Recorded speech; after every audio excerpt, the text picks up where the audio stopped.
18 de diciembre de 2022. Un Boeing 777 de United Airlines se encuentra en una situación crítica tan solo unos segundos después de despegar del aeropuerto de Hawái. La alarma en la cabina se dispara y los pilotos se enfrentan a una desconcertante situación sin saber exactamente qué está ocurriendo. ¿Podrán controlar el enorme avión y evitar una tragedia en el océano? ¿O es ya demasiado tarde para los 271 pasajeros a bordo? Esta es una historia de confusión, distracción y, sobre todo, de lo que puede suceder cuando nuestras expectativas no coinciden con la realidad. Esta es la historia del vuelo 1722 de United Airlines. En la tarde del 18 de diciembre de 2022, 271 pasajeros y 10 tripulantes abordaron un Boeing 777 de United Airlines en el aeropuerto Kahului de Maui, en Hawái. Se dirigían a San Francisco, un viaje de 5 horas a través de la vasta extensión del Océano Pacífico. Sin embargo, poco después del despegue, algo inesperado y alarmante ocurrió, poniendo a prueba la habilidad y la sangre fría de la tripulación. ¿Qué misterioso desafío enfrentaron en el aire? El vuelo 1722 no comenzó como cualquier otro vuelo rutinario. De hecho, cuando los pilotos llegaron al avión esa misma tarde, ya sabían que les esperaba una salida inusual. Incluso antes de llegar al aeropuerto, el capitán había recibido un informe detallado del control del tráfico aéreo sobre el clima severo que había estado azotando la isla. El clima era tan adverso que mientras el primer oficial realizaba su inspección externa del avión, recibió una alerta sobre otro vuelo que se dirigía a Honolulu esa mañana. Ese avión había declarado una emergencia después de experimentar turbulencias tan severas que los pilotos habían perdido temporalmente el control del avión. Cuando finalmente aterrizó, 20 pasajeros fueron llevados al hospital, 11 de ellos en estado grave. Desde el primer momento del vuelo, los pilotos sabían que las cosas estaban fuera de lo normal. Al llegar al avión, informaron a los pasajeros que debían permanecer sentados durante todo el ascenso por su propia seguridad. El avión era un Boeing 777-222. Fue adquirido por United Airlines en el año 2000 y hasta este momento, había volado poco más de 74.000 horas. Contaba con 2 motores Pratt & Whitney del modelo PW4077. En la cabina, sentado en el asiento izquierdo, se encontraba el capitán del vuelo 1722, cuya identidad es desconocida. Tenía en ese momento 55 años de edad. Era un capitán muy experimentado, ya que había acumulado nada más y nada menos que 19.600 horas de vuelo, 5.000 de las cuales fueron en el Boeing 777. Llevaba trabajando para United Airlines durante muchos años y no muchos pilotos tenían tal cantidad de horas de experiencia en vuelo. Antes de ascender al puesto de capitán en el Boeing 777, había pasado algunos años como capitán de Airbus en vuelos de corta distancia de United Airlines. Este cambio de modelo de aeronave, de Airbus a Boeing, resultaría ser una consideración importante en los eventos que estamos a punto de relatar. En el asiento derecho de la cabina se encontraba el primer oficial. El primer oficial era nuevo en United Airlines y en este modelo de avión, Boeing 777, tenía acumuladas 5.300 horas de experiencia en vuelo, de las cuales solo 120 horas fueron en este modelo de avión. Antes de unirse a United, trabajó en Hawaiian Airways, donde ganó experiencia y habilidades. En esa época del año, el clima alrededor de las islas hawaianas suele ser bastante desafiante, pero ese día en particular fue especialmente duro. Las condiciones meteorológicas en la zona eran inusualmente severas, con fuertes vientos y tormentas que complicaban las operaciones aéreas incluso antes del despegue. Aproximadamente a las 2:30 de la tarde, el vuelo 1722 salió de la puerta de embarque en Maui. Los 271 pasajeros se acomodaron para el viaje de 5 horas con destino San Francisco. A pesar del clima adverso, tenían todas las razones para creer que estaban en buenas manos, ya que la compañía United Airlines y el modelo de avión, el Boeing 777, tenían excelentes registros de seguridad. Nada hacía sospechar a los pasajeros que momentos después del despegue, las cosas se torcerían en la cabina. Mientras el capitán rodaba bajo la lluvia torrencial hacia la pista 2 en el aeropuerto de Maui, discutía con el primer oficial sobre el clima al que se enfrentarían una vez que despegaran. El verdadero peligro ese día no era la lluvia, sino el viento. O más específicamente, la cizalladura del viento. La cizalladura del viento es un fenómeno meteorológico peligroso en el que el viento cambia rápidamente su intensidad o dirección en un espacio corto. Ocurre cuando capas de aire adyacentes tienen una diferencia significativa en sus velocidades respectivas, y es la causa principal de las turbulencias. Para los aviones puede ser letal ya que dependen de mantener una velocidad suficiente en el aire para que éste los mantenga. Si el viento repentinamente cambia y viene fuertemente de frente, la velocidad del avión puede disminuir tanto que puede perder sustentación y caer como un peso muerto. Si esto sucede cerca del suelo, como sería el caso justo después del despegue, es posible que no haya suficiente espacio para que los pilotos recuperen el control del avión. Mientras los pilotos se dirigían hacia la pista de despegue, el controlador les informó que había recibido múltiples informes de cizalladura del viento en niveles bajos, es decir, cerca del suelo. Este fenómeno ha cobrado muchas vidas a lo largo de los años. Los pilotos estaban en alerta máxima, preparados para un posible encuentro con la cizalladura del viento. El capitán informó al primer oficial sobre la maniobra de escape en caso de cizalladura, la cual implicaba aplicar la máxima potencia a los motores y levantar el morro del avión a 15 grados sobre el horizonte. Aunque no estaban totalmente seguros de si tendrían que realizar esta maniobra, se prepararon para ello en caso de tener que enfrentar la cizalladura del viento. Esto implicaba más que simplemente seguir las instrucciones, ya que requería ajustes específicos. El capitán decidió extender los flaps a 20 grados para el despegue. Normalmente, los pilotos del Boeing 777 usan los flaps a 15 grados para el despegue, pero en este caso, la configuración adicional de los flaps proporcionaría al avión un margen adicional de seguridad, permitiéndoles volar más lentamente si el viento cambiaba repentinamente. Además, decidieron utilizar la potencia máxima para el despegue en lugar de la configuración de potencia reducida que normalmente se emplea para minimizar el desgaste de los motores. Necesitarían toda la potencia disponible para realizar este despegue. Este ajuste en los flaps y la decisión de usar la potencia máxima de los motores jugarían un papel crucial en los eventos que estamos a punto de experimentar. Alrededor de las 3:15 de la tarde, el capitán alineó el Boeing 777 en la pista 2. Situó los limpiaparabrisas en posición alta y encendió el radar meteorológico, que escaneaba un área en forma de cono al frente y por encima del avión. Los dos pilotos estaban ahora listos para enfrentar la situación, con el Boeing 777 impulsado por los dos motores a reacción más potentes jamás construidos, que generaban casi el equivalente al empuje de 4 veces el Titanic.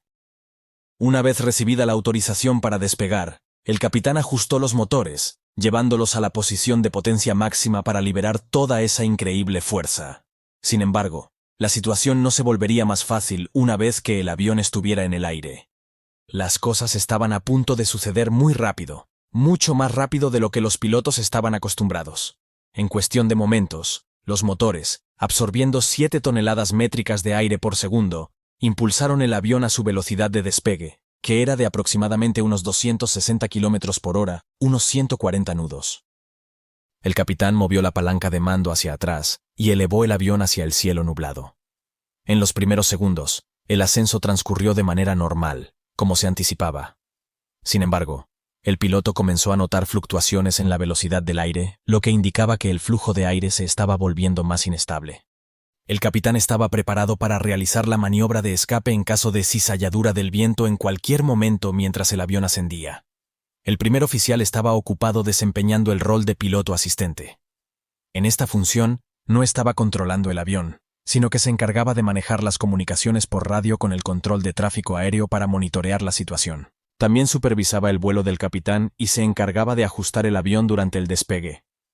Ajustar el avión implica, entre otras cosas, recoger el tren de aterrizaje y configurar los flaps para hacer el avión más aerodinámico y eficiente en vuelos a alta velocidad. Después de muchas horas volando el mismo avión, los pilotos se ajustan a una rutina específica para el proceso de despegue. Hay una cadencia esperada en lo que se denomina el programa de retracción de flaps. Sin embargo, en este vuelo, debido al uso de potencia máxima del motor y de los flaps a 20 grados, este ritmo se había alterado. Enfocados en la posible cizalladura del viento, los pilotos no estaban preparados para lo que ocurrió cuando el avión alcanzó unos 1000 pies de altitud. El capitán bajó ligeramente el morro del avión para permitir que acelerara, pero debido a que el avión iba demasiado rápido, como indicaban los marcadores en pantalla, la fuerza del aire podría dañar los flaps. Para evitar esto y permitir una mayor aceleración, el capitán le pidió al primer oficial que cambiase el ajuste de los flaps. Y aquí es donde comenzaron los problemas. Los pilotos normalmente utilizan los flaps a 15 grados para el despegue en el Boeing 777, y se acostumbra a retraerlos en fases, primero a flaps 5, luego a flaps 1, y finalmente completamente retraídos. Sin embargo, de acuerdo con los manuales del Boeing 777, cuando se despega con flaps a 20 grados, los pilotos deben retraerlos directamente desde la posición de flaps 20 a flaps 5, omitiendo el paso por flaps 15 por completo. En este vuelo, hubo un malentendido en cabina sobre las instrucciones que dio el capitán al primer oficial. El capitán pensaba que había indicado flaps 5, mientras que el primer oficial entendió que había dicho flaps 15. Cuando el avión aceleró, el primer oficial movió los flaps a 15 grados y luego se comunicó con el control de salida por radio. Esta falta de claridad sobre la configuración de los flaps fue relativamente menor en ese momento, ya que el capitán podría corregirla en breve indicándole al primer oficial que moviera los flaps a la siguiente posición. Sin embargo, el problema principal era que el capitán ahora tenía una imagen incorrecta sobre la configuración del avión. Sus expectativas no coincidían con la realidad, lo que generaba una confusión significativa, y fue en ese momento cuando se pondrían en peligro las vidas de las 281 personas a bordo. Cuando el primer oficial movió los flaps a la posición de 15 grados, las marcas de velocidad en la pantalla principal del capitán solo aumentaron unos pocos nudos. Con los flaps a 20 grados, el capitán no podía volar a más de 190 nudos, unos 350 km por hora, sin arriesgarse a dañar los flaps. Al mover los flaps a 15 grados, la velocidad aumentó solo 20 nudos, alcanzando aproximadamente 210 nudos, 390 km por hora. Esto significaba que el capitán estaba en riesgo de dañar los flaps si aceleraba más de 20 nudos, o 40 kilómetros adicionales. El capitán esperaba que la velocidad aumentara significativamente, ya que con los flaps en la posición de 5 grados, que pensaba que había solicitado, se requiere una velocidad mucho mayor para causar daños en los flaps. En cambio, el avión estaba acelerando y estaba a punto de superar la velocidad segura para los flaps. El capitán no comprendía por qué estaba ocurriendo esto. Parecía haber un problema con los flaps, y las condiciones de viento violentas que estaban experimentando también estaban influyendo, impidiendo que el avión aumentase la velocidad de forma más rápida. El capitán tiró ligeramente hacia atrás de la palanca de aceleración, pero esto no hizo que hubiera grandes cambios y el avión continuó acelerando. Mientras tanto, el primer oficial estaba solicitando la autorización del controlador de tráfico aéreo para ascender a una altitud de 16.000 pies. El controlador le informó que había fuertes lluvias en todas las direcciones alrededor del avión y que podía desviarse en caso necesario para evitar el mal tiempo. Justo cuando el primer oficial se concentraba en el clima y las instrucciones del control del tráfico aéreo, la confusión del capitán aumentaba. El avión había comenzado a superar el límite de velocidad seguro para los flaps. En ese momento, el capitán revisó rápidamente el indicador de flaps en su pantalla central y notó que estaban en 15 grados, en lugar de estar en los 5 grados que recordaba haber solicitado. Inmediatamente le pidió al primer oficial que moviese los flaps a la posición de 5 grados, lo cual se hizo con urgencia, pero esto no resolvió el problema. El avión siguió acelerando rápidamente dentro de las nubes, sin posibilidad de ver el exterior. Solo había una forma de que los pilotos vieran la alarmante verdad. Su pantalla de vuelo principal mostraba que el avión estaba empezando a descender rápidamente. De hecho, el morro del avión acababa de comenzar a hundirse por debajo del horizonte, y el Boeing 777 había iniciado un rápido descenso. Aquí entra en juego un detalle importante que mencioné al principio. Recordaréis que el capitán del vuelo 1722 había pilotado aviones Airbus para United Airlines durante varios años antes de pasar al Boeing 777.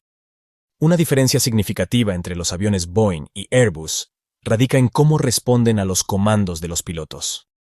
En un avión Airbus, cuando un piloto desea ajustar la actitud de cabeceo, simplemente empuja el stick lateral hacia adelante hasta alcanzar el nuevo ángulo de cabeceo y luego la devuelve a la posición neutral. El avión mantendrá esa posición de cabeceo por sí solo. Por esta razón, se dice que los aviones Airbus tienen un control de vuelo muy estable. En cambio, los aviones Boeing, como el 777, no mantienen automáticamente el ángulo de cabeceo establecido por los pilotos. Esto significa que en el vuelo 1722, Cuando el capitán se concentró en la pantalla central para verificar el problema con los flaps, sin darse cuenta movió su palanca de control a la posición neutral. En un Airbus, esto no sería un problema, ya que el avión mantendría el ángulo de cabeceo que se había ajustado previamente. Sin embargo, en el Boeing 777, este ajuste a la posición neutral permitió que el morro del avión comenzara a descender. Probablemente, en medio de la situación estresante y desconocida, el capitán volvió a sus instintos de vuelo básicos, adquiridos durante años de experiencia con los modelos Airbus, y sin darse cuenta permitió que el avión inclinara el morro hacia abajo. El primer oficial notó que el morro del avión comenzaba a descender, y a la vez, estaba muy confundido, ya que no entendía nada. El capitán estaba teniendo dificultades para controlar la velocidad del aire, ya que la advertencia de exceso de velocidad seguía sonando. La cuestión era, ¿por qué el morro del avión parecía inclinarse hacia abajo? ¿Por qué el capitán estaba ajustando el ángulo del avión en lugar de corregir la velocidad? Esta situación también podría afectar los instrumentos del primer oficial, creando más problemas en un momento ya crítico. El capitán también estaba perplejo y obsesionado con la advertencia de exceso de velocidad, intentando entender su causa. El avión estaba ahora más de 20 nudos, 40 kilómetros, por encima de la velocidad segura, lo que ponía en grave riesgo los flaps. El morro del Boeing 777 continuaba descendiendo segundo a segundo, y el avión caía más rápido. En un intento por solucionar el problema, el capitán ordenó al primer oficial que retrajera aún más los flaps, sin comprender que esta acción no abordaba la verdadera causa del aumento de velocidad. Mientras tanto, el avión seguía descendiendo, moviéndose peligrosamente hacia el océano que se encontraba justo debajo de ellos. El primer oficial retrajo los flaps un grado más, pero la advertencia de exceso de velocidad persistió. Estaba completamente confundido.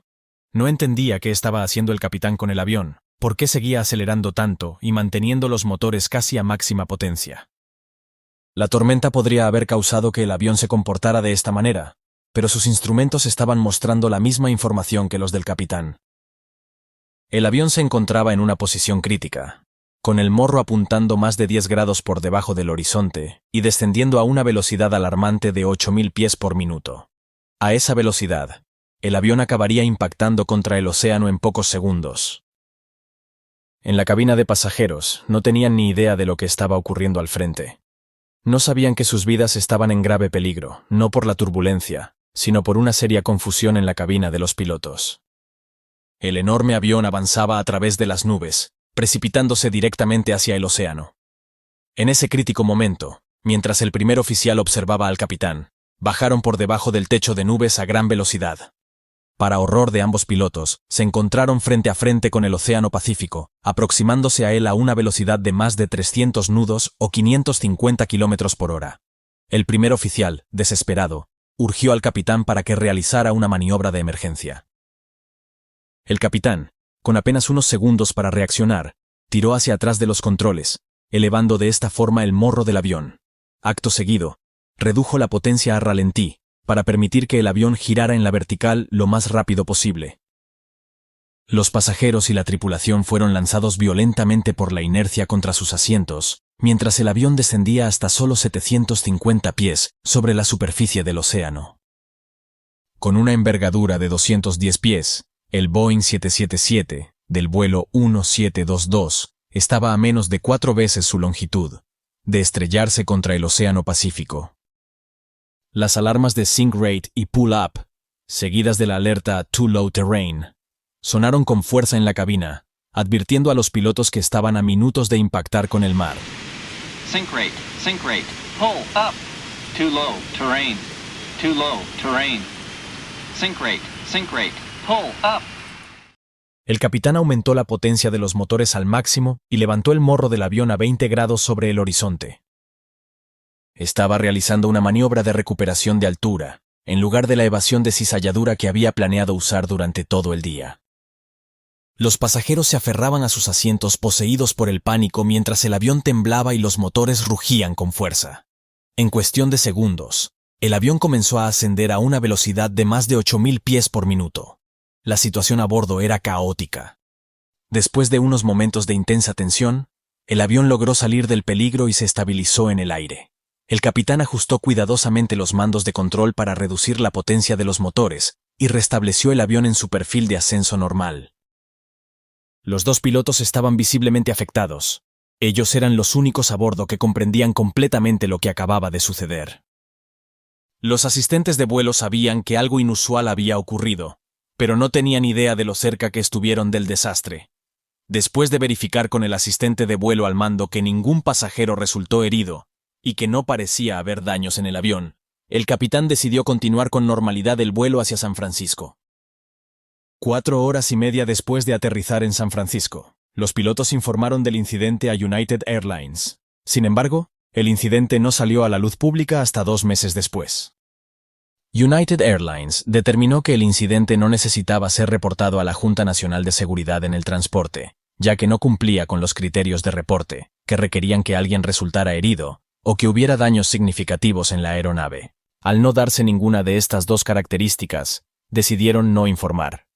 Lamentablemente, en ese momento, la grabadora de voz de la cabina ya había sido sobrescrita debido al tiempo transcurrido desde el incidente, por lo que el informe se realizó con los testimonios de los pilotos, tripulación y pasajeros a bordo. Debido a este incidente y lo cerca que estuvieron del desastre, los pilotos del vuelo 1722 de United Airlines recibieron formación adicional para mejorar sus habilidades y manejo en situaciones críticas. Sin embargo, este no fue un caso aislado, ya que hubo varios sucesos similares en Boeing. La pregunta es, ¿son estos errores indicios de un problema más amplio en la formación de pilotos y en las prácticas de las aerolíneas? ¿Es posible que esto sea solo la punta del iceberg?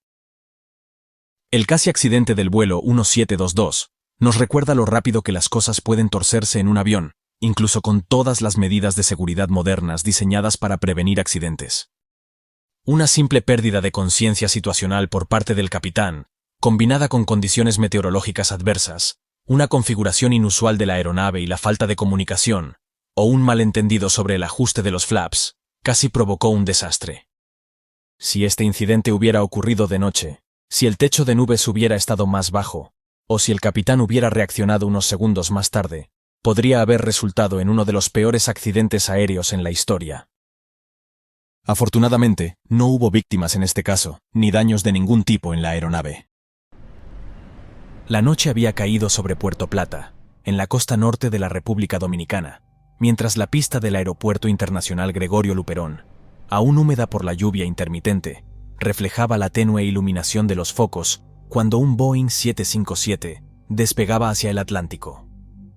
A bordo, 189 personas iniciaban un largo vuelo de regreso a Europa, pero pocos segundos después de abandonar el suelo, mientras el avión continuaba su ascenso, comenzaron a activarse alertas en la cabina y los sistemas automáticos se desconectaron.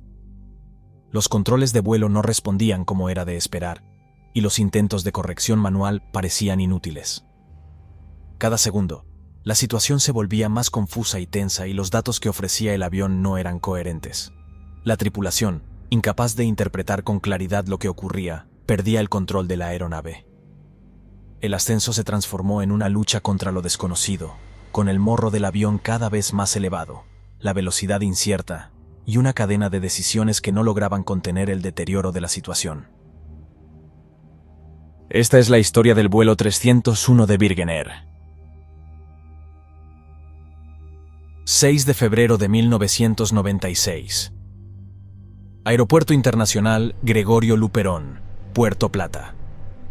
El aeropuerto se encontraba en plena operación cuando comenzó a correr la noticia entre los pasajeros. Su vuelo hacia Alemania había sufrido un nuevo retraso. La espera ya se había alargado durante varias horas y muchos de ellos, en su mayoría turistas alemanes y polacos, mostraban signos evidentes de cansancio e impaciencia. Las vacaciones en el Caribe habían llegado a su fin, pero aún no sabían cuándo podrían regresar a casa. El avión inicialmente asignado para cubrir el vuelo era un Boeing 767, pero una avería técnica lo había dejado fuera de servicio. La falta de repuestos en el aeropuerto imposibilitó cualquier solución inmediata, por lo que la compañía dominicana Alas Nacionales, responsable del vuelo charter, recurrió a Virgin Air, una aerolínea turca con la que colaboraba regularmente. Desde Turquía, Virgin Air respondió que tenía otro avión disponible en Puerto Plata, un Boeing 757, que se encontraba estacionado allí desde hacía más de 2 semanas. La aeronave, con matrícula TC-GEN, tenía 12 años de antigüedad y estaba equipada con 2 motores Rolls-Royce RB 211535 E4. Había sido fabricada en 1983 y alquilada a Virgin Air desde 1993. Según el registro de mantenimiento, acumulaba 29.269 horas de vuelo y había realizado 6.140 ciclos de despegue y aterrizaje. Aunque días antes se le había efectuado una prueba de motores en tierra con resultado satisfactorio, el informe no incluía mención alguna a la instalación de cubiertas protectoras en los motores, ni en las sondas Pitot, elementos clave para garantizar la fiabilidad de los sistemas de medición de velocidad, cuando el avión permanece inactivo durante largos periodos. La reactivación del avión generó otro contratiempo adicional.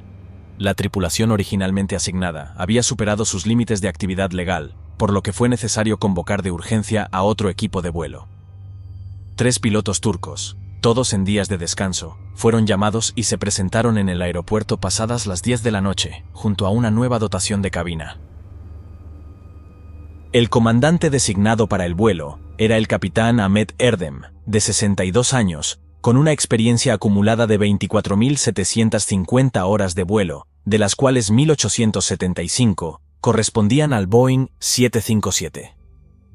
Había volado previamente en aviones como el Boeing 727, Boeing 707, DC-8 y Boeing 767, y aunque disponía de una amplia trayectoria, no había volado en los últimos 9 días.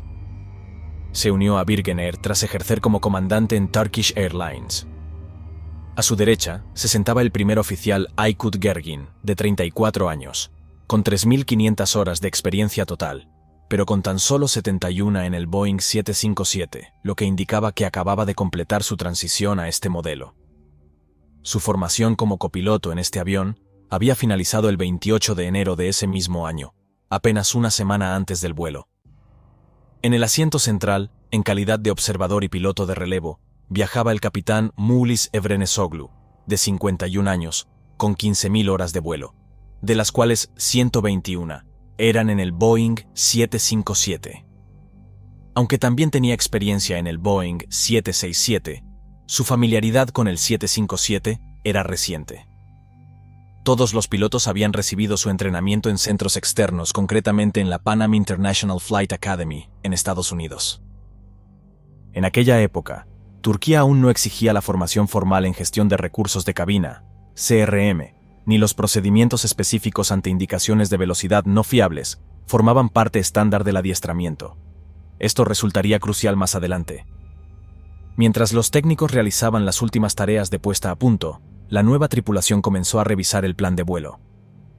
El itinerario incluía una primera escala en Gander, Canadá, seguida de una segunda en Berlín-Schönefeld, y finalmente el destino principal, Frankfurt, Alemania.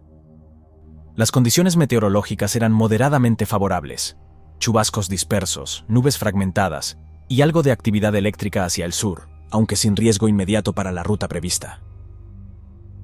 Una vez completados los chequeos y con la cabina configurada, el embarque comenzó en torno a las 11 de la noche. A bordo subieron 176 pasajeros y 13 tripulantes, la mayoría deseando únicamente volver a casa tras una larga espera. Lo que ninguno de ellos sabía, ni en tierra ni en cabina, era que algo aparentemente insignificante ya había comenzado a marcar el destino del vuelo. Un componente esencial del sistema de velocidad podría haber quedado comprometido durante los días que la aeronave permaneció aparcada, expuesto al clima tropical y a amenazas invisibles, un problema que, en ese momento, todavía nadie había detectado. A las 23:42 de la noche, hora local, el vuelo 301 de Virgin Air recibió autorización para despegar desde la pista 8 del Aeropuerto Internacional Gregorio Luperón. Aún seguía lloviznando, con un viento constante del este-sureste a unos 10 nudos. Las luces del aeropuerto se reflejaban en el asfalto húmedo, mientras el Boeing 757 completaba los últimos procedimientos previos al despegue. En la cabina, el capitán Ahmet Erdem asumió el control como piloto al mando, el primer oficial Aykut Gergin como piloto monitor, mientras en el asiento central, el capitán de relevo Mulis Evrenesoglu observaba los procedimientos, aún fuera de turno, pero atento. Mientras los pilotos terminaban de configurar la aeronave para el despegue, todo parecía desarrollarse con normalidad. Los motores respondían con la potencia esperada, y el avión comenzó a acelerar por la pista. Al alcanzar los 80 nudos, aproximadamente 148 km por hora, un punto clave en el que ambos pilotos deben verificar que sus indicadores de velocidad coincidían, el primer oficial anunció la suya en voz alta. Fue entonces cuando el capitán notó algo extraño. Su velocímetro no mostraba ninguna lectura. El capitán, instintivamente, respondió afirmando que todo estaba en orden, pero enseguida corrigió informando que su indicador de velocidad permanecía en blanco. El primer oficial revisó sus propios instrumentos y confirmó que, en su lado, los datos eran correctos. El velocímetro marcaba 120 nudos, unos 222 km por hora, y seguía aumentando. En ese momento, el capitán se enfrentó a una decisión crítica. Podía interrumpir el despegue de inmediato, mientras aún quedaba suficiente pista para frenar con seguridad, o podía continuar con la maniobra, confiando exclusivamente en los datos del primer oficial, ya que sus propios instrumentos seguían sin funcionar. Finalmente, eligió seguir adelante, asumiendo el riesgo de continuar con una indicación parcial en un momento clave del vuelo. Pocos segundos después, el avión comenzó a elevarse. Una vez en el aire, el capitán ordenó subir el tren de aterrizaje. Inmediatamente, el primer oficial confirmó y ejecutó la orden. En apariencia, todo parecía estar bajo control, pero era una falsa sensación de normalidad. El Boeing 757 ascendía sobre la costa norte de la isla, adentrándose en la noche sobre el Océano Atlántico. Los sistemas automáticos seguían operativos, y el capitán solicitó activar el modo LNAV, una función que permite al avión seguir de forma automática la ruta programada en el sistema de navegación. Justo entonces, su indicador de velocidad, que antes estaba en blanco, empezó a mostrar una lectura ascendente. El capitán pensó que el sistema había recuperado la funcionalidad. Lo que el capitán no sabía era que esa lectura no correspondía a una velocidad real. Su tubo pitot estaba completamente obstruido, y el aire atrapado en su interior se expandía con el ascenso. Sin recibir presión dinámica del exterior, el instrumento no medía velocidad, sino que reaccionaba de forma similar a un altímetro, y la cifra que mostraba su pantalla era una ilusión. Mientras tanto, el copiloto seguía con lecturas coherentes. Su velocímetro reflejaba la aceleración lógica del ascenso, y por el momento, ambos indicadores parecían coincidir, lo que reforzó la falsa percepción de que el problema había desaparecido. La tripulación continuó con los procedimientos. Se replegaron los flaps, y se inició la configuración para el ascenso hacia el nivel de crucero. Pero entonces comenzaron a aparecer las primeras señales de advertencia. En el sistema EICAS, surgieron dos mensajes: Mach Airspeed Trim y Rudder Ratio. Ambos sistemas dependen de lecturas precisas de velocidad, y ante la discrepancia entre los datos del lado izquierdo y derecho, dejaron de funcionar con normalidad. Se encendió la alerta general, y una alarma sonora retumbó en la cabina, indicando que algo no estaba funcionando como debía. El capitán expresó en voz alta que algo no iba bien, mientras el primer oficial, sin darle mayor importancia, respondió haciendo referencia al siguiente punto de navegación. La desconexión emocional de ambos con las alertas fue el primer síntoma de una tripulación superada por una situación que todavía no terminaba de manifestarse por completo. 20 segundos más tarde, el capitán expresó su preocupación al detectar un comportamiento anómalo en los instrumentos. El primer oficial comprobó su propio indicador y confirmó que la velocidad en su lado era notablemente baja, 200 nudos, unos 370 km por hora, y descendiendo. La discrepancia entre ambas lecturas era cada vez más evidente. Hasta ese momento, el ascenso había sido estable, pero ahora la aeronave comenzaba a perder potencia, y la tripulación aún no lo percibía. La velocidad real estaba cayendo con rapidez, aunque los instrumentos del capitán sugerían lo contrario. El sistema automático, guiado por esa lectura errónea, comenzó a elevar progresivamente el morro, bajo una lógica equivocada. Intentaba reducir una velocidad que en realidad no existía. Nadie en cabina había identificado la naturaleza exacta del problema, ni mencionó que los datos podían ser erróneos, ni consideró que se trataba de una velocidad no fiable. Tampoco se plantearon desconectar los sistemas automáticos y estabilizar el avión manualmente. Mientras tanto, la aeronave continuaba aumentando su ángulo de ascenso. El sistema automático, guiados por datos falsos, seguía elevando el morro del avión. En los instrumentos del capitán, la velocidad indicaba que todo iba bien, pero en los del primer oficial estaba descendiendo cada vez más. A las 23:45, el vuelo 301 de Virgin Air alcanzó los 6.688 pies de altitud, unos 2.000 metros. El ascenso continuaba, pero algo en el comportamiento del avión empezaba a resultar inverosímil. En el lado del capitán, el indicador de velocidad había superado los 350 nudos, 650 km/h, una cifra que no era compatible con la actitud de ascenso pronunciado, ni con la configuración limpia de la aeronave. La lógica indicaba que esa velocidad era imposible. En el lado del primer oficial, sin embargo, la lectura de velocidad seguía cayendo rápidamente. La incoherencia entre ambos sistemas era evidente. Poco después, se activó la alarma de exceso de velocidad. El sonido estridente llenó la cabina y activó otra advertencia visual. El capitán, confundido por los datos que tenía frente a él, ordenó detener el aviso. Rápidamente uno de los tripulantes desconectó el disyuntor correspondiente.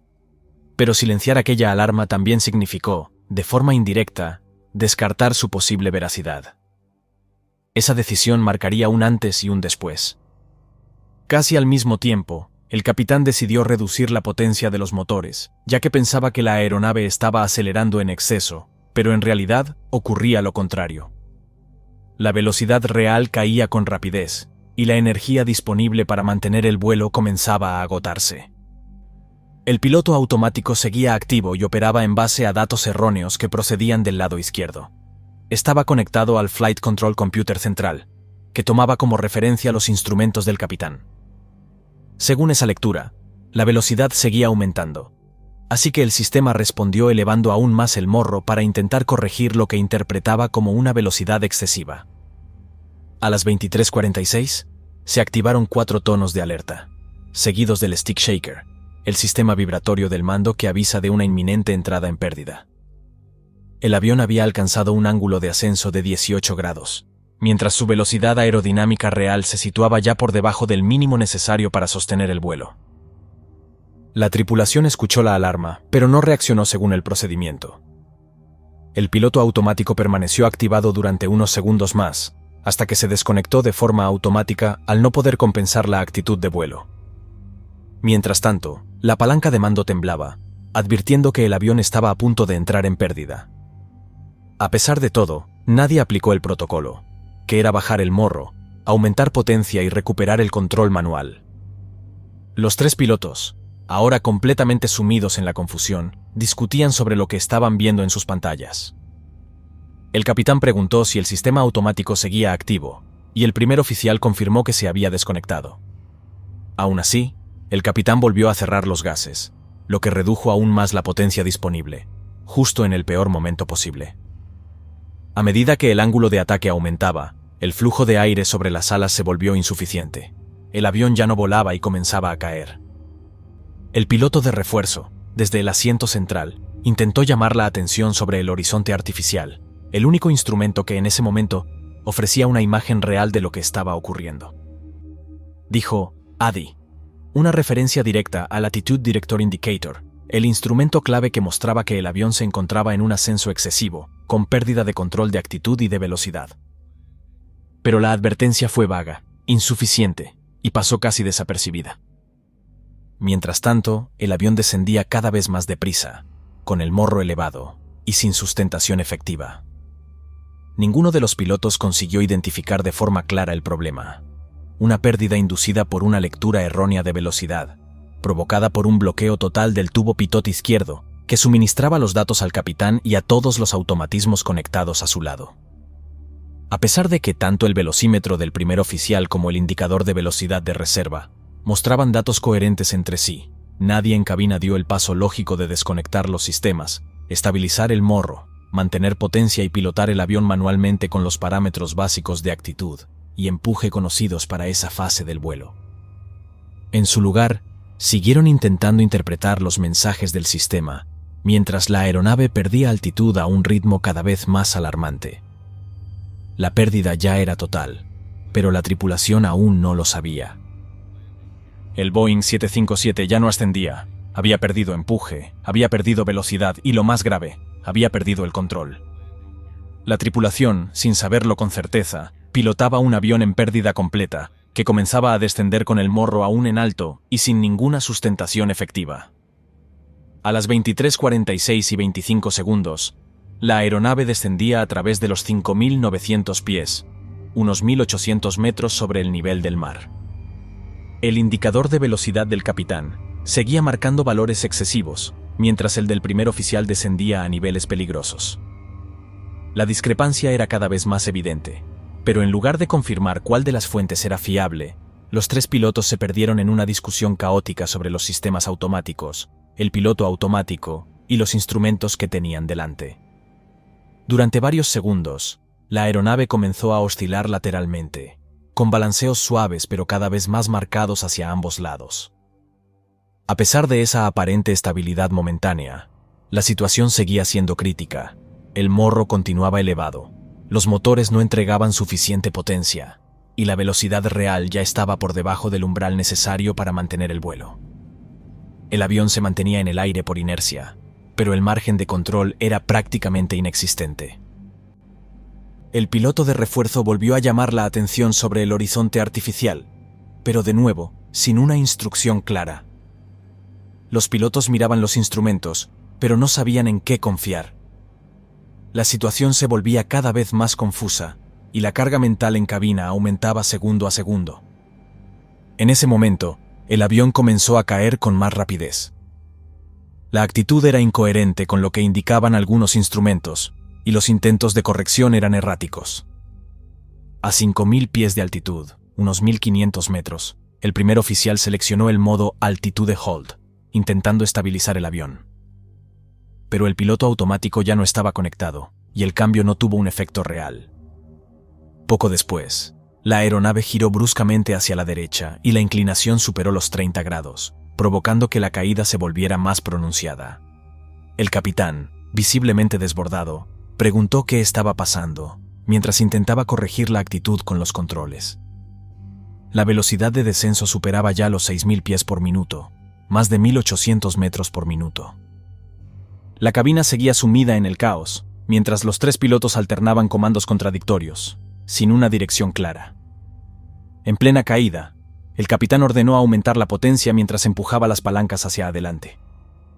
El primer oficial, visiblemente desorientado, preguntó si debía reducir la potencia, justo en el momento en que el capitán intentaba hacer lo contrario. La falta de coordinación reflejaba que ya no había una comprensión común de lo que estaban intentando hacer.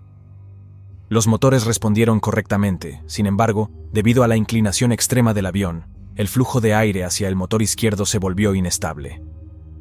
Esa alteración provocó un compresor stall, una interrupción repentina del flujo dentro del motor que redujo de forma drástica su empuje. Mientras tanto, el motor derecho continuó funcionando con normalidad, lo que generó una fuerza desigual en ambos lados del avión.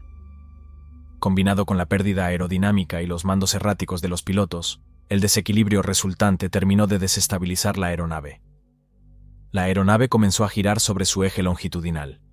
Entró en barrena, una rotación descontrolada con el morro apuntando hacia abajo y una caída sostenida.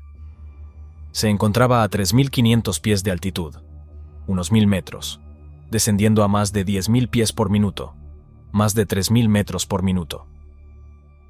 Desde el asiento central, el capitán de refuerzo intentó intervenir con una instrucción directa al comandante, pidiéndole que elevara el morro. Sin embargo, la advertencia no fue acompañada de ninguna acción concreta. En medio del caos, la reacción no llegó a materializarse. Los dos pilotos principales, paralizados por el pánico y sin comprensión clara de la situación, comenzaron a gritar preguntas sin respuesta. La alarma del sistema GPWS comenzó a sonar. En los últimos segundos, el avión en caída libre mantenía un ángulo de cabeceo hacia abajo de más de 30 grados, con una velocidad horizontal y vertical totalmente desequilibradas. Nadie logró coordinar una acción clara. Ninguno asumió el control total, y lo más crítico es que en ningún momento se aplicó el procedimiento de recuperación ante pérdida. La cabina estaba desbordada y ya no había margen para el error. Finalmente, A las 23:47 y 26 segundos, hora local, el vuelo 301 de Virgin Air impactó contra las aguas del Océano Atlántico, a unos 20 kilómetros de la costa norte de República Dominicana. En ese momento, la aeronave se encontraba en una actitud de cabeceo de menos 34,3 grados, con una inclinación lateral de 34,6 grados hacia la izquierda. La velocidad horizontal era de 255 nudos, unos a 470 km por hora, mientras que la vertical ya superaba los 183 km por hora. El golpe fue brutal, y el avión se desintegró al hacer contacto con el mar. Ninguna persona a bordo sobrevivió. Las 189 vidas, 176 pasajeros y 13 tripulantes, se perdieron en el acto. El radar de vigilancia de Puerto Plata había perdido el contacto con el vuelo. La última señal clara se había registrado a 7.200 pies de altitud, unos 2.200 metros, pocos segundos antes del impacto. No se había emitido ninguna llamada de emergencia. Para los controladores, el avión simplemente había desaparecido. Durante las primeras horas, no se activó ninguna alerta inmediata, ya que en esa zona del Atlántico era común experimentar interrupciones en las comunicaciones por radio. Solo cuando se confirmó que no había llegado al siguiente punto de control aéreo, se encendieron las alarmas. Poco después de la medianoche, se inició una operación de búsqueda y rescate en coordinación con las autoridades dominicanas, la Fuerza Aérea y los servicios marítimos. Se movilizaron aviones, helicópteros y embarcaciones civiles y militares. La zona de búsqueda abarcaba un área amplia al norte de la isla, pero la ausencia de una señal de emergencia dificultó enormemente la localización precisa. A la mañana siguiente, comenzaron a aparecer restos flotando en el mar. Maletas, restos de asientos, objetos personales y parte del fuselaje. Algunas latas de bebida, completamente aplastadas por la presión del impacto, fueron encontradas a más de 15 kilómetros.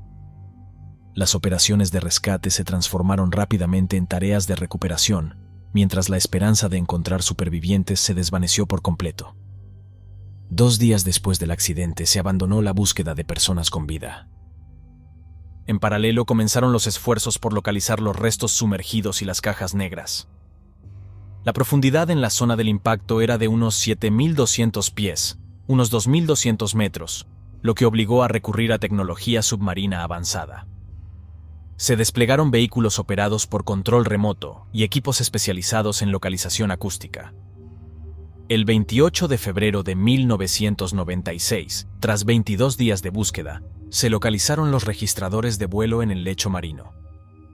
Ambos dispositivos, la grabadora de datos de vuelo, FDR, y la grabadora de voces en cabina, CBR, se recuperaron en buenas condiciones, pese a la profundidad.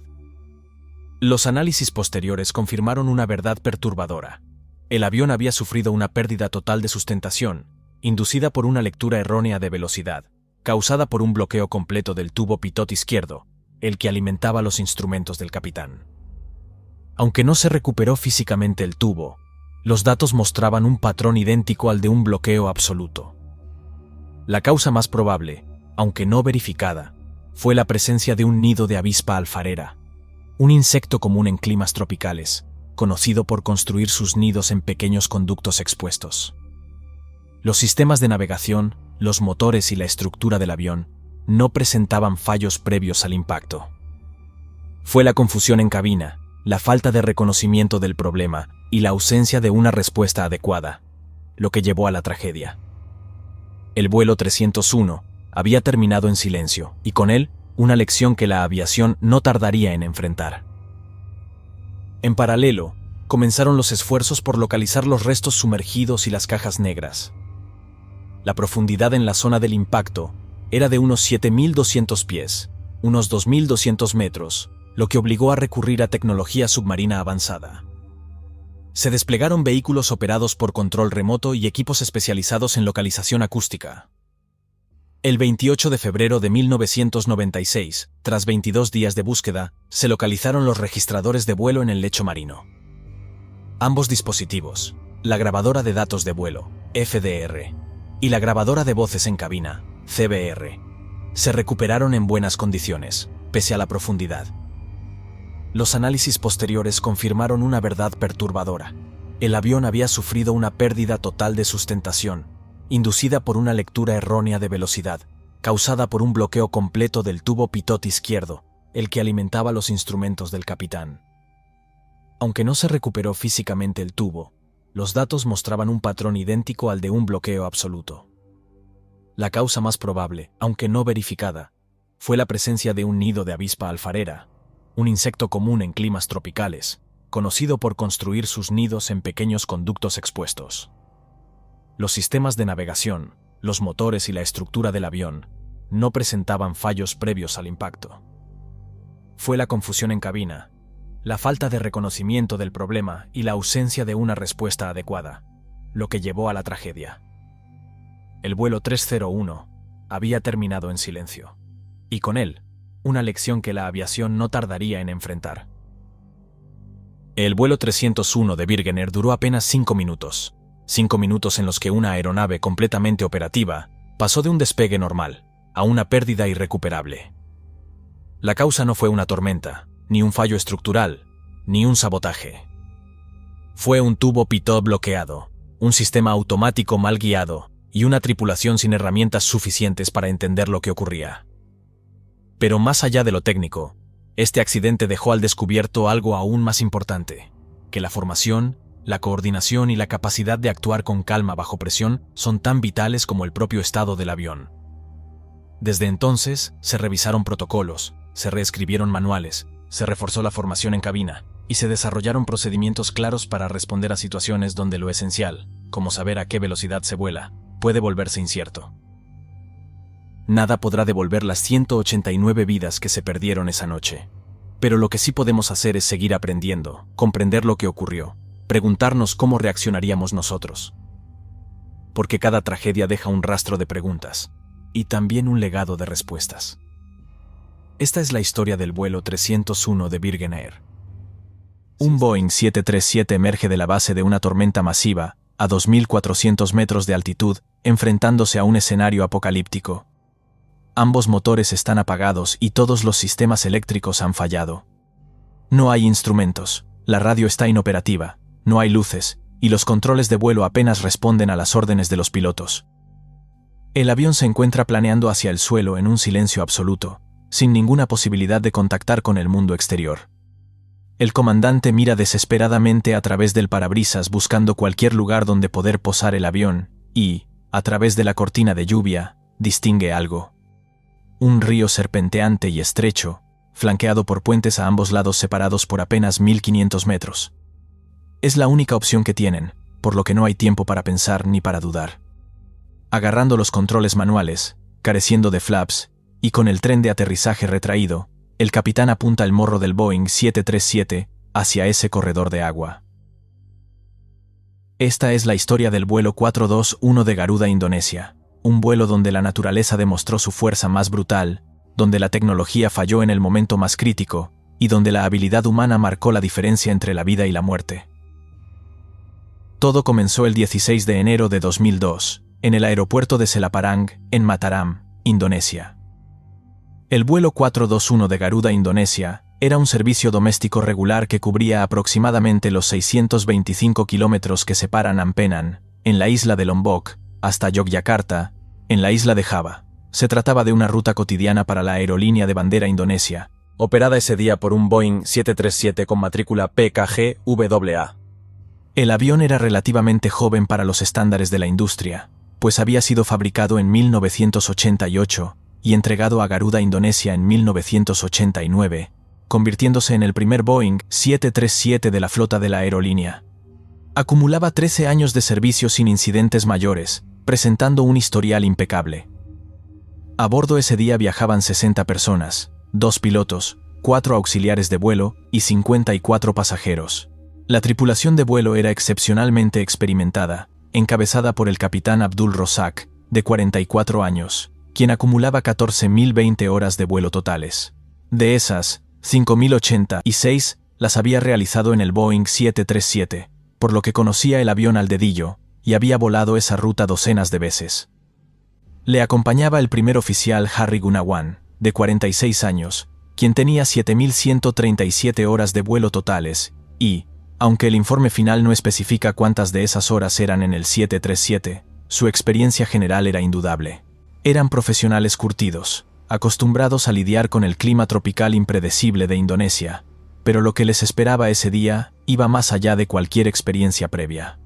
Indonesia es un archipiélago de más de 17.000 islas esparcidas a lo largo del Ecuador, un paraíso tropical que depende críticamente del transporte aéreo para conectar sus comunidades dispersas.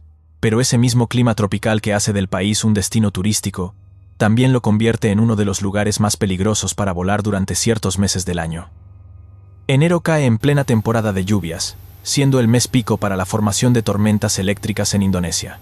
Y no se trata de tormentas normales, sino de sistemas masivos y violentos con corrientes ascendentes y descendentes que pueden destrozar un avión, acompañadas de granizo del tamaño de pelotas de golf y precipitaciones tan intensas que los motores a reacción simplemente no pueden procesarlas. Ese 16 de enero, el pronóstico meteorológico indicaba condiciones relativamente claras con chubascos y tormentas aisladas entre las 9 y las 12 de la mañana, hora UTC. Se trataba de información general, y no había nada que indicara un peligro específico en la ruta planeada. Lo que nadie sabía es que se estaba formando una supercélula, un núcleo tormentoso masivo, exactamente en la trayectoria del vuelo 421. Era una tormenta monstruosa, de las que se estudian en los libros de meteorología y de las que los pilotos hacen todo lo posible por evitar. Pero para evitar algo, primero tienes que verlo, y ahí es donde empezó el problema. A las 8 de la mañana y 32 minutos, hora UTC, el vuelo 421 rodó por la pista de Selaparang y despegó sin novedad bajo un cielo parcialmente despejado. No hubo nada fuera de lo común. La tripulación inició el ascenso hacia el nivel de vuelo 310, su altitud de crucero planificada a 9.400 metros. El ascenso fue completamente rutinario, mientras el control de tránsito aéreo los iba transfiriendo de Bali Radar a Bali Centro y finalmente a Bali Oeste, asignándoles el código de transpondedor 4630, todo según el protocolo. A las 8:46, 14 minutos después del despegue, alcanzaron el nivel de vuelo 310 en crucero estable, con los motores CFM56 ronroneando suavemente y los sistemas funcionando perfectamente, mientras los pasajeros se acomodaban para el vuelo de 1 hora. Fue entonces cuando el capitán Rosak comenzó a observar las formaciones nubosas en su radar meteorológico. Lo que vio fueron 2 células de color rojo intenso, con un espacio entre ellas. En la pantalla del radar, aquello parecía un corredor, un camino seguro entre 2 tormentas que les ofrecía una oportunidad de atravesar el sistema sin desviarse demasiado de la ruta. Pero lo que el capitán estaba viendo era una ilusión, una trampa mortal creada por las limitaciones de la tecnología del radar. Para entender lo que ocurrió, necesitamos comprender cómo funciona un radar meteorológico. El sistema envía pulsos electromagnéticos que rebotan en las gotas de agua y los cristales de hielo suspendidos en la atmósfera. La cantidad de energía que regresa determina la intensidad de la precipitación, y esa información se muestra en la pantalla con códigos de color: verde para lluvia ligera, amarillo para moderada y rojo para intensa. Aunque es simple en teoría, cuenta con una limitación crítica conocida como atenuación. Cuando la precipitación es extremadamente densa, el pulso del radar no puede penetrarla, ya que la energía se absorbe o se dispersa antes de poder atravesar la tormenta. Esto significa que detrás de una cortina de lluvia extraordinariamente intensa, el radar no muestra nada y aparece como espacio vacío. Para un piloto sin entrenamiento específico en interpretar imágenes de radar, eso parece un corredor despejado y un camino seguro, cuando en realidad es lo contrario. Es el corazón de la tormenta, la parte más peligrosa donde la precipitación es tan brutal que el radar literalmente no puede verla. Eso es exactamente lo que le ocurrió al vuelo 421. Lo que la tripulación interpretó como 2 células separadas con un espacio entre ellas, era en realidad una sola supercélula masiva, y ese aparente corredor despejado era el núcleo de la tormenta, la zona más letal. El informe final de la investigación reveló un detalle adicional preocupante. El ángulo de inclinación del radar estaba ajustado a 0 grados durante el descenso, lo que significaba que la antena apuntaba directamente al horizonte en lugar de hacia abajo. En un descenso, esto puede hacer que el radar pierda información crucial de las nubes que están por debajo del avión.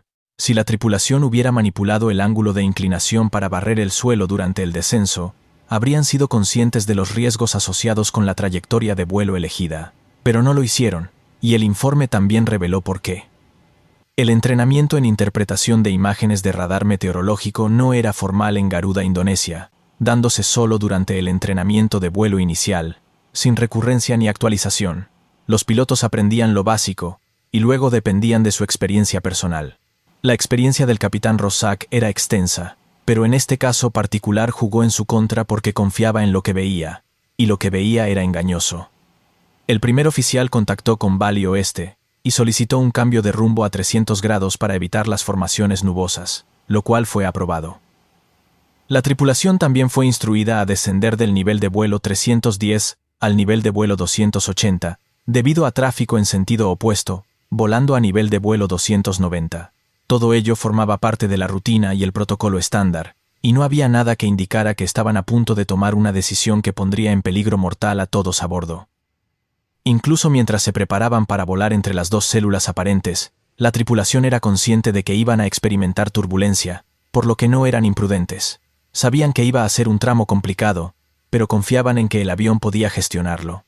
Así que tomaron las precauciones estándar. Ajustaron la velocidad de penetración de turbulencia a 280 nudos, activaron la señal de cinturones de seguridad, encendieron los motores en modo continuo y activaron el sistema antihielo.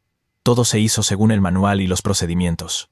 Solicitaron descenso adicional al nivel de vuelo 190 y fueron transferidos al control de aproximación de Semarang, quienes aprobaron el descenso. Cuando la tripulación giró hacia el aparente corredor en el radar, comenzó una turbulencia severa, fuerte y violenta, haciendo que el avión se sacudiera de lado a lado. Pero los Boeing 737 están construidos para resistir turbulencia y la estructura aguantaría. Lo que no podían ver era lo que venía después. El radar meteorológico cambió para mostrar que toda el área frente a ellos estaba completamente cubierta de rojo. No había corredor, no había espacio. Habían volado directamente al centro de la supercélula. El ruido dentro de la cabina aumentó dramáticamente hasta volverse ensordecedor por el sonido del granizo, golpeando el fuselaje como si miles de martillos aporrearan el metal. La lluvia era tan intensa que los limpiaparabrisas eran inútiles, y no se veía nada, mientras el cielo se oscureció completamente a pesar de ser pleno día. El avión continuó descendiendo hacia el nivel de vuelo 190, pero ahora estaba siendo golpeado sin piedad por la naturaleza en su forma más violenta. Fue entonces cuando las luces de la cabina parpadearon. Los pilotos notaron que algunos de sus sistemas eléctricos habían fallado y que los instrumentos secundarios se apagaron, quedando solo las indicaciones primarias de los motores funcionando. Confundidos, comenzaron a revisar rápidamente los sistemas preguntándose qué había fallado y por qué estaban perdiendo electricidad, hasta que se dieron cuenta de la horrible verdad. Ambos generadores habían dejado de funcionar porque ambos motores se habían apagado completamente, sufriendo un doble fallo de motor en plena tormenta a miles de metros de altitud. El Boeing 737 se había convertido en un planeador de 60 toneladas sin potencia, cayendo del cielo en silencio mientras era apaleado por granizo y lluvia torrencial. Lo que había ocurrido era esto. Los motores estaban ajustados en régimen de ralentí de vuelo cuando entraron en la precipitación extrema, un ajuste normal durante el descenso para reducir el consumo de combustible y el ruido. Pero en condiciones de precipitación severa, esto es mortal. Cuando un motor a reacción está en ralentí, la velocidad del ventilador frontal es relativamente baja, lo que significa que hay menos fuerza centrífuga para expulsar el agua y el granizo que entran en el motor. En lugar de ser lanzados hacia afuera por la rotación, el agua y el hielo pasan directamente al núcleo del motor. En condiciones normales, incluso con lluvia moderada, esto no es un problema ya que los motores están diseñados para gestionar cierta cantidad de agua. Pero lo que el vuelo 421 encontró no era lluvia moderada, sino una pared de agua mezclada con granizo en cantidades masivas, muy por encima de cualquier especificación de certificación. El agua inundó las cámaras de combustión de ambos motores simultáneamente, apagando las ilamas. Los motores dejaron de producir empuje, y con ellos, se fueron los generadores que alimentaban todos los sistemas eléctricos del avión. El avión ahora volaba solo con la batería, y los pilotos no lo sabían todavía, pero esa batería estaba en muy mal estado. La tripulación inmediatamente reconoció la situación y comenzó el procedimiento de emergencia para pérdida de empuje en ambos motores, un procedimiento que todos los pilotos de línea aérea conocen de memoria y han practicado en simulador decenas de veces. Paso 1. Colocar los interruptores de arranque de motor en posición de vuelo, hecho. Paso 2. Mover las palancas de arranque de combustible a posición de corte, hecho. Paso 3. Esperar a que la temperatura de los motores empiece a bajar. Paso 4. Devolver ambas palancas de arranque a ralentí para intentar el reencendido. La lista de verificación incluye una nota importante.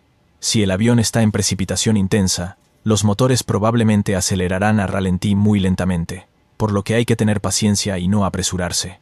La tripulación ejecutó el procedimiento, y en el primer intento, los motores giraron pero no arrancaron debido a que la precipitación seguía siendo demasiado intensa, y las cámaras de combustión continuaban inundadas, por lo que no había forma de que las llamas se mantuvieran. El avión continuó descendiendo, y los pilotos esperaron 1 minuto, como indica el procedimiento, antes de realizar un segundo intento. El resultado fue el mismo. Los motores no arrancaron. El Boeing 737 seguía cayendo, funcionando ahora solo con la energía de la batería, y con todos los sistemas no esenciales apagados automáticamente para conservar energía, dejando la cabina en penumbra con los únicos instrumentos funcionando siendo los más críticos. La tripulación sabía que el tiempo se agotaba, ya que sin los generadores de los motores la batería no duraría mucho, y, si ésta se agotaba, perderían absolutamente todo, los instrumentos y los controles asistidos por electricidad, quedando volando completamente a ciegas. Decidieron intentar arrancar la unidad de potencia auxiliar, conocida como APU, que es básicamente un pequeño motor de turbina en la cola del avión que genera electricidad. Si podían arrancarlo, tendrían energía eléctrica de nuevo, y podrían seguir intentando reiniciar los motores principales con algo más que la batería. El primer oficial inició el procedimiento de arranque de la APU, y en ese momento, todas las luces de la cabina se apagaron. Se produjo una pérdida total de energía eléctrica, porque la batería se había agotado completamente. El Boeing 737 ahora era un tubo de metal cayendo del cielo sin ningún sistema eléctrico funcionando, sin radio, sin instrumentos, sin luces y sin nada. La investigación posterior reveló lo que había ocurrido con la batería. Durante las pruebas, se descubrió que una de las celdas de la batería de níquel-cadmio tenía un nivel de electrolitos significativamente más bajo que las demás, lo que causaba un almacenamiento insuficiente de carga eléctrica. Además, la batería tenía 22 voltios cuando debería haber tenido 24, una diferencia aparentemente pequeña, pero crucial en una situación de emergencia donde cada voltio cuenta. El problema se remontaba a procedimientos de mantenimiento inadecuados, ya que durante una inspección posterior al accidente, se encontró que el sensor del termostato en la batería estaba severamente corroído y faltaba por completo. La corrosión había ocurrido mucho antes del accidente, y no fue causada por la inmersión en el río. Esa batería defectuosa significó la diferencia entre tener una oportunidad de recuperar el avión y no tener ninguna. Si la batería hubiera estado en buen estado, quizás habrían podido arrancar la APU. Con la APU funcionando habrían tenido electricidad, y con electricidad habrían podido seguir intentando reiniciar los motores. Pero no fue así. La batería falló en el peor momento posible, y ahora los pilotos tenían que volar un Boeing 737 sin ningún instrumento, sin ninguna ayuda electrónica y con controles manuales sin asistencia hidráulica, mientras seguían cayendo a través de una tormenta. El primer oficial intentó transmitir una llamada de Mayday, pero sin electricidad la radio estaba muerta. Nadie en tierra sabía lo que estaba ocurriendo, y, para el control de tráfico aéreo, el vuelo 421 simplemente había desaparecido del radar. El avión continuó su descenso pasando los 2.400 metros, 1.800, 1.500. La tormenta seguía sacudiendo el fuselaje, y la lluvia seguía golpeando, impidiendo que los pilotos vieran nada a través de los parabrisas. Y entonces, a aproximadamente 2.400 metros de altitud, el avión emergió de la base de la nube. La visibilidad mejoró dramáticamente, y ya no estaban dentro de la tormenta, habían caído por debajo de ella y podían ver el suelo. Pero eso presentaba un nuevo problema. ¿Dónde diablos estaban? Sin instrumentos de navegación, sin referencias y sin radio para preguntar, no tenían idea de su posición exacta. Solo sabían que estaban en algún lugar de Java descendiendo rápidamente y que necesitaban encontrar un lugar donde aterrizar inmediatamente. El capitán Rosak miró frenéticamente por la ventana, pero solo veía campos de cultivo, casas y árboles, nada donde pudiera posar un Boeing 737 de forma segura, ya que la campiña de Java Central es densamente poblada y no hay grandes extensiones de terreno despejado. Y entonces lo vio, un río serpenteando a través del paisaje, el río Bengawan Solo, el río más largo de Java. No era ancho ni particularmente profundo, pero era su única opción, el único lugar donde tenían alguna posibilidad de poner el avión en el suelo sin estrellarse directamente contra edificios o montañas. Sin mejores alternativas, el capitán decidió que iban a amarar en el río. Le dijo al primer oficial que hablara con las auxiliares de vuelo, y les informara que prepararan el procedimiento de aterrizaje de emergencia. El primer oficial se levantó y fue a la puerta de la cabina para explicarles la situación, tras lo cual las auxiliares inmediatamente comenzaron a preparar a los pasajeros. Mientras tanto, el capitán seguía pilotando el avión herido hacia el río, teniendo que juzgar perfectamente la velocidad y el ángulo de descenso. Si iba demasiado rápido, el impacto destrozaría el avión, y si iba demasiado lento, se desplomarían antes de llegar al río. Sin motores, sin flaps y sin controles hidráulicos completos, el capitán solo tenía su experiencia y sus instintos, usando el ángulo de ataque del avión para controlar la velocidad y la tasa de descenso. Nariz arriba para frenar y reducir el descenso. Nariz abajo para mantener la velocidad. Era pilotaje puro, de la vieja escuela, sin automatización ni asistencia. Solo un piloto con sus manos en los controles y 60 vidas dependiendo de él. Las auxiliares informaron que todos los pasajeros habían sido preparados y la cabina estaba lista, momento en el que el capitán se aseguró de que su teléfono móvil estuviera encendido y en su bolsillo, pues sin radio sería la única forma de comunicarse con el mundo exterior después del aterrizaje, si sobrevivían. El río se acercaba rápidamente y el capitán tenía que hilar muy fino, pues el Bengawan solo no es muy ancho en esa zona, y había 2 puentes de hierro cruzando el río, separados por apenas 1500 metros. El capitán apuntó entre los 2 puentes, sabiendo que era su única ventana. Si se quedaba corto, impactarían contra el primer puente, y si pasaban de largo, chocarían contra el segundo, por lo que tenía que clavar el amaraje en ese estrecho corredor. Sin instrumentos, calculó todo visualmente. Velocidad, ángulo y distancia, todo a ojo y basándose en años de experiencia y un profundo conocimiento de cómo se comporta un 737. Decidió mantener el tren de aterrizaje retraído, ya que sacar el tren en un amaraje es casi siempre fatal porque las ruedas se enganchan en el agua y voltean el avión instantáneamente, por lo que era mejor aterrizar sobre el vientre. También decidió no extender los flaps, pues sin electricidad habría sido muy difícil desplegarlos manualmente, y francamente, sin motores necesitaba toda la velocidad que pudiera mantener para tener control. El río llenaba ahora todo el parabrisas, y faltaban segundos para el impacto. El capitán tiró suavemente del mando, levantando el morro en configuración de nariz arriba, pues quería que la cola tocara primero para absorber parte del impacto con la parte trasera del fuselaje antes de que el vientre hiciera contacto completo. El Boeing 737 tocó el agua con la cola baja y el morro alto, produciendo un impacto brutal y un sonido ensordecedor mientras el fuselaje entero se sacudía violentamente. La cola golpeó el lecho rocoso del río poco profundo, y el impacto arrancó secciones enteras de la parte trasera del avión, haciendo desaparecer los baños traseros y desgarrando parte del suelo de la cabina. Las 2 auxiliares de vuelo sentadas en la parte trasera sufrieron el peor impacto y fueron arrojadas al río mientras el suelo debajo de ellas simplemente dejaba de existir.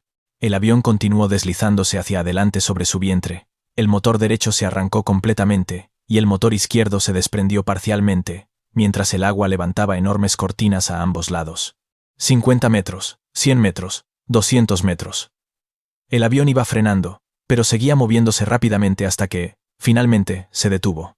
El Boeing 737 se asentó sobre su vientre en el agua poco profunda, con las alas y las superficies de control en gran parte intactas y el fuselaje parcialmente sumergido, pero flotando. No había fuego ni explosión. Habían sobrevivido al impacto. Las auxiliares de vuelo en la parte delantera del avión reaccionaron instantáneamente.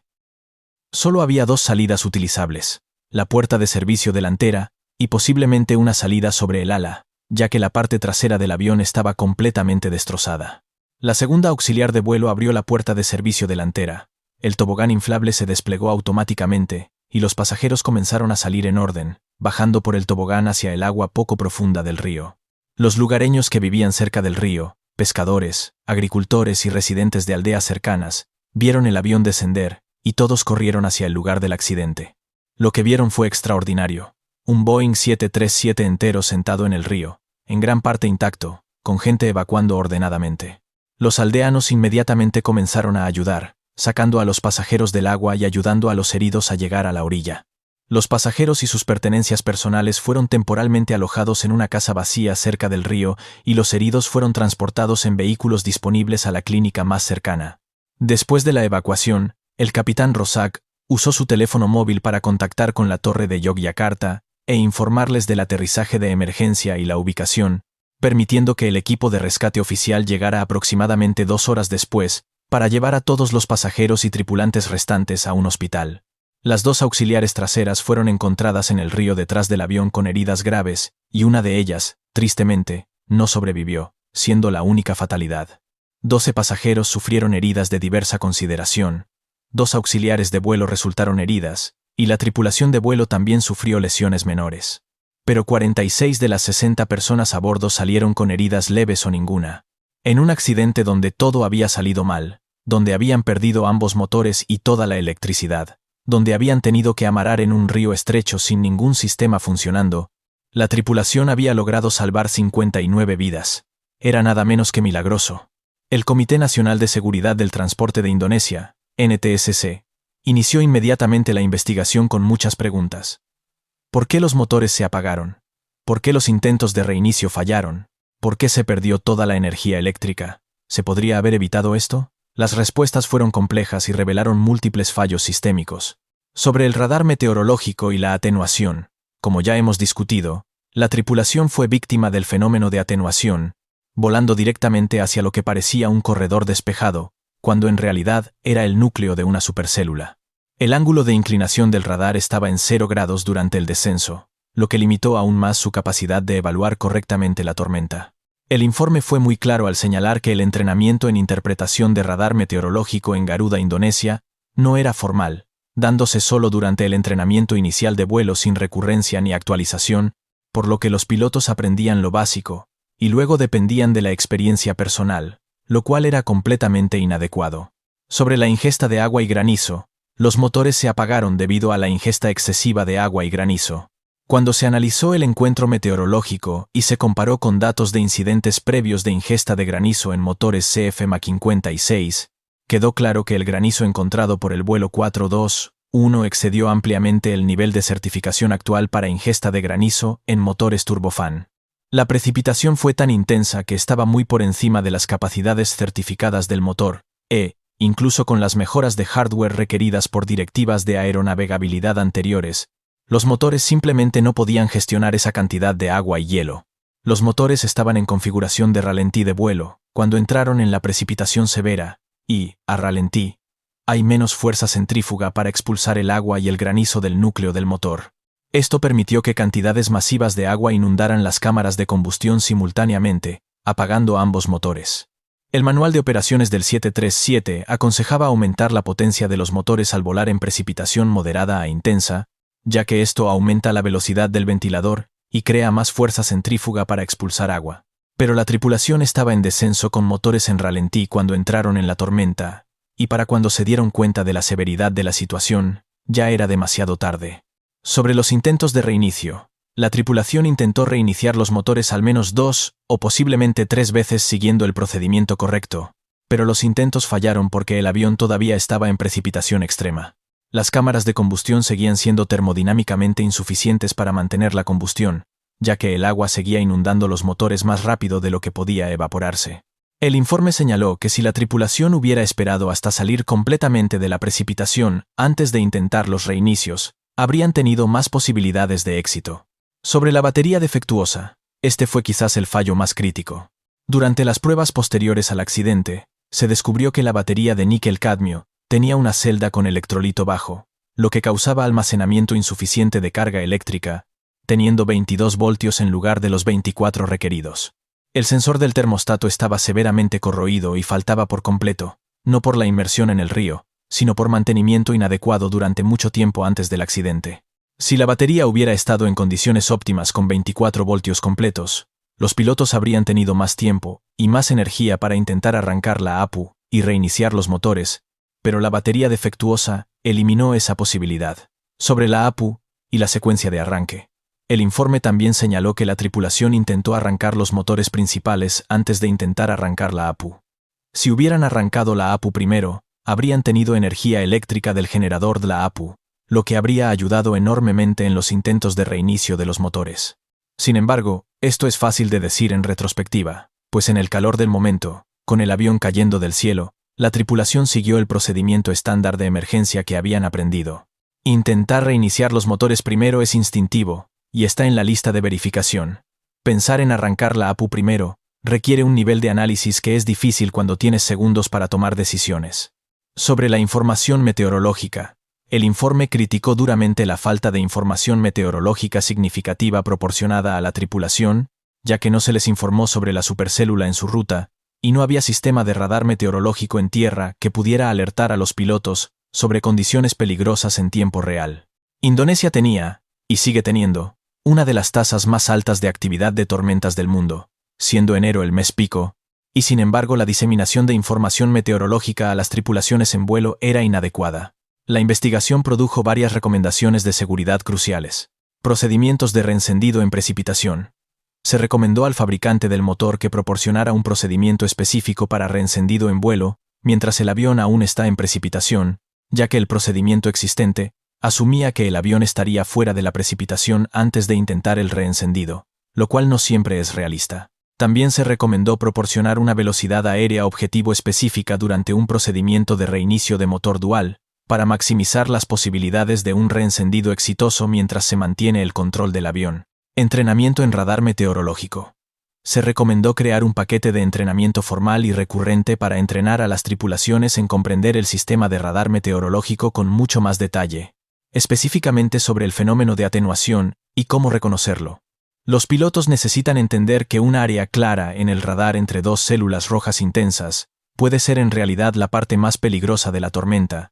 Necesitan saber cómo ajustar el ángulo de inclinación del radar durante diferentes fases del vuelo, y necesitan reconocer los patrones que indican una supercélula.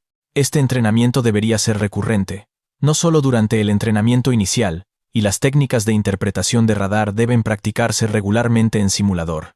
Diseminación de información meteorológica. Se recomendó que la información meteorológica significativa se pasara a las tripulaciones mientras están en ruta. Si el control de tráfico aéreo o los meteorólogos en tierra detectan una tormenta severa en la ruta de un vuelo, deben informar inmediatamente a la tripulación.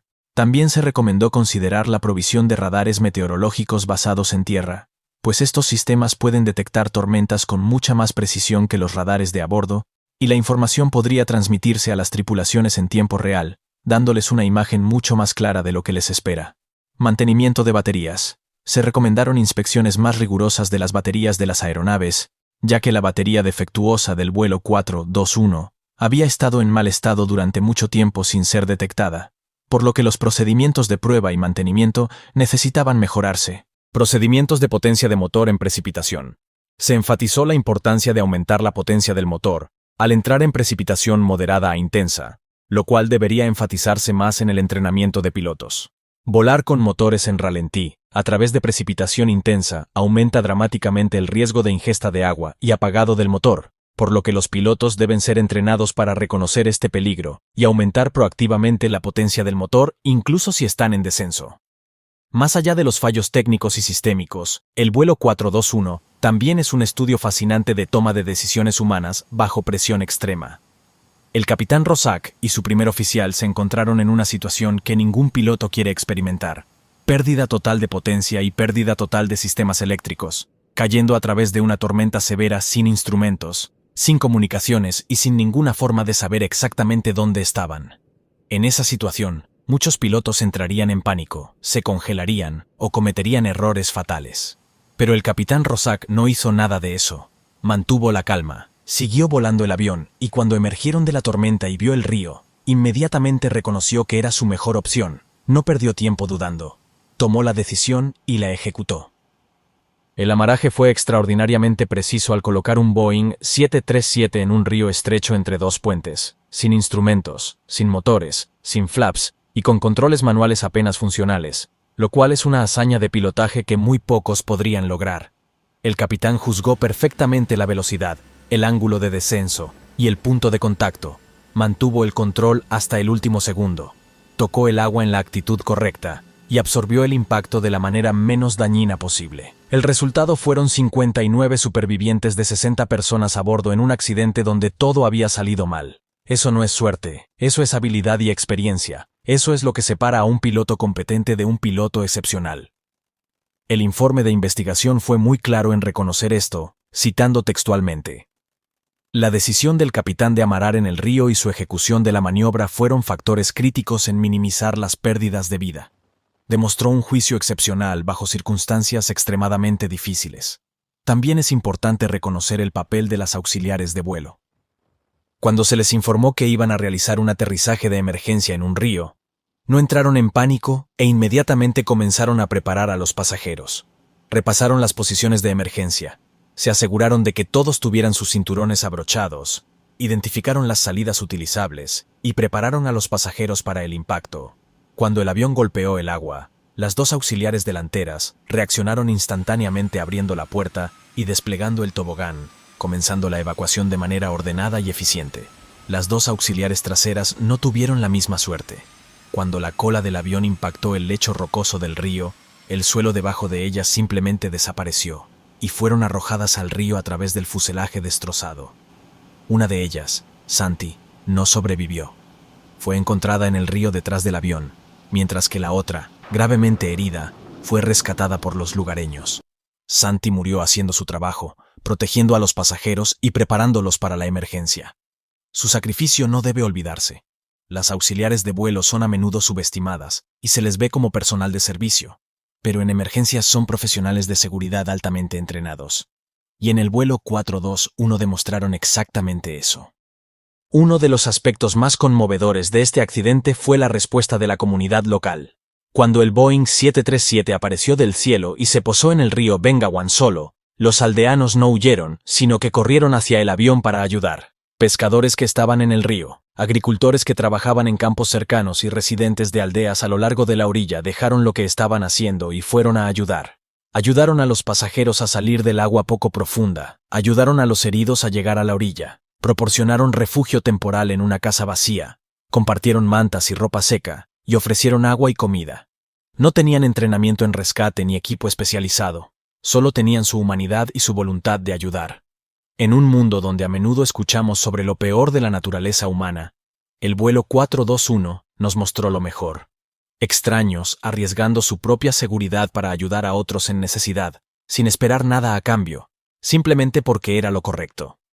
Los sobrevivientes del vuelo 421 han expresado repetidamente su gratitud hacia los aldeanos que los rescataron, y muchos dijeron que sin esa ayuda inmediata las lesiones y la hipotermia podrían haber cobrado más vidas. El vuelo 421 de Garuda, Indonesia, nos enseña varias lecciones importantes. La tecnología tiene limitaciones.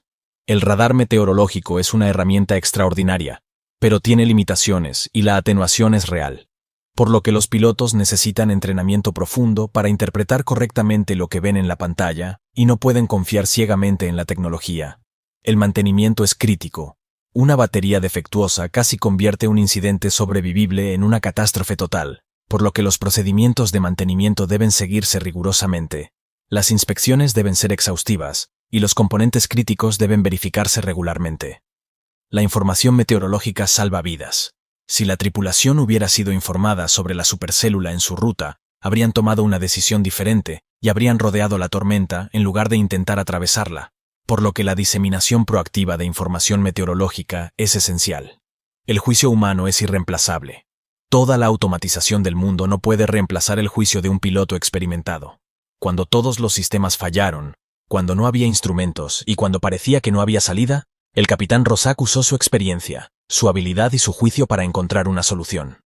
Encontró el río, juzgó la aproximación y ejecutó el amaraje salvando 59 vidas, algo que ninguna computadora podría haber hecho. La preparación para emergencias funciona, las auxiliares de vuelo estaban entrenadas, los pasajeros fueron preparados y la evacuación fue ordenada, demostrando que el entrenamiento de emergencia, que a veces parece tedioso o innecesario, demuestra su valor en situaciones como esta. La comunidad importa. El rescate por parte de los lugareños salvó vidas y su respuesta inmediata y desinteresada hizo la diferencia, recordándonos que en emergencias todos tenemos un papel que jugar. El vuelo 421 de Garuda, Indonesia, se ha convertido en un caso de estudio en escuelas de aviación de todo el mundo. Se enseña en cursos de meteorología aeronáutica, en cursos de gestión de recursos de cabina y en cursos de toma de decisiones en emergencias. El amaraje exitoso en el río Bengawan solo es considerado uno de los mejores ejemplos de pilotaje bajo presión extrema en la historia de la aviación comercial, y se compara con casos como el vuelo 1549 de US Airways, que ameró en el río Hudson en Nueva York en 2009. Las recomendaciones de seguridad que surgieron de la investigación han sido implementadas no solo por Garuda Indonesia, sino por aerolíneas de todo el mundo. El entrenamiento en interpretación de radar meteorológico ha mejorado significativamente. Los procedimientos de reencendido de motor se han refinado y la diseminación de información meteorológica es ahora mucho más proactiva. El capitán Abdul Razak recibió múltiples reconocimientos por su manejo de la emergencia, aunque él siempre ha insistido en que simplemente hizo su trabajo y que cualquier piloto habría hecho lo mismo. Pero no es cierto. No cualquier piloto habría podido hacer lo que él hizo ese día, pues requirió una combinación extraordinaria de habilidad técnica, juicio bajo presión, conocimiento profundo del avión y, francamente, un poco de suerte. Santi, la auxiliar de vuelo que perdió su vida, es recordada en Garuda Indonesia. Su sacrificio es un recordatorio de que la aviación, por segura que sea, siempre conlleva riesgos, y que hay profesionales que están dispuestos a asumir esos riesgos para mantener a otros seguros. El 16 de enero de 2002 comenzó como un día normal para 60 personas. Iban a tomar un vuelo doméstico de 1 hora. Pero la naturaleza tenía otros planes. Una supercélula se formó en su camino, los motores se apagaron, los sistemas fallaron y el avión cayó del cielo. Y entonces ocurrió algo extraordinario. Un capitán con 14.000 horas de experiencia tomó el control de un avión moribundo y lo guió hacia la salvación sin instrumentos, sin motores y sin nada más que sus manos, su experiencia y su determinación de salvar vidas. Encontró un río, juzgó la aproximación a ojo y amarró el avión con precisión quirúrgica. Y cuando el avión se detuvo en el agua poco profunda del Bengawan, 59 de las 60 personas a bordo estaban vivas. Eso es lo que hace a la aviación tan fascinante. Es una industria construida sobre procedimientos, listas de verificación, automatización y tecnología, pero al final, cuando todo falla, cuando no hay ordenadores que ayuden y cuando los sistemas están muertos, todavía se reduce a un ser humano tomando decisiones. Y ese día, ese ser humano tomó todas las decisiones correctas. El vuelo 421 de Garuda Indonesia nos enseña que la aviación es increíblemente segura gracias a capas y capas de redundancia, entrenamiento y tecnología. Pero también nos recuerda que cuando todas esas capas fallan, todavía necesitamos pilotos excepcionales. Pilotos que pueden volar sin instrumentos, que pueden tomar decisiones en segundos, que pueden mantener la calma cuando el mundo se está desmoronando a su alrededor, y que pueden encontrar soluciones donde parece que no hay ninguna. El capitán Razak fue uno de esos pilotos, y gracias a él, 59 personas llegaron a casa ese día. Esa es la historia del vuelo 421 de Garuda Indonesia. Un recordatorio de que en aviación la habilidad humana todavía importa, y que incluso cuando todo sale mal y parece que no hay esperanza, un piloto excepcional puede hacer la diferencia entre la vida y la muerte.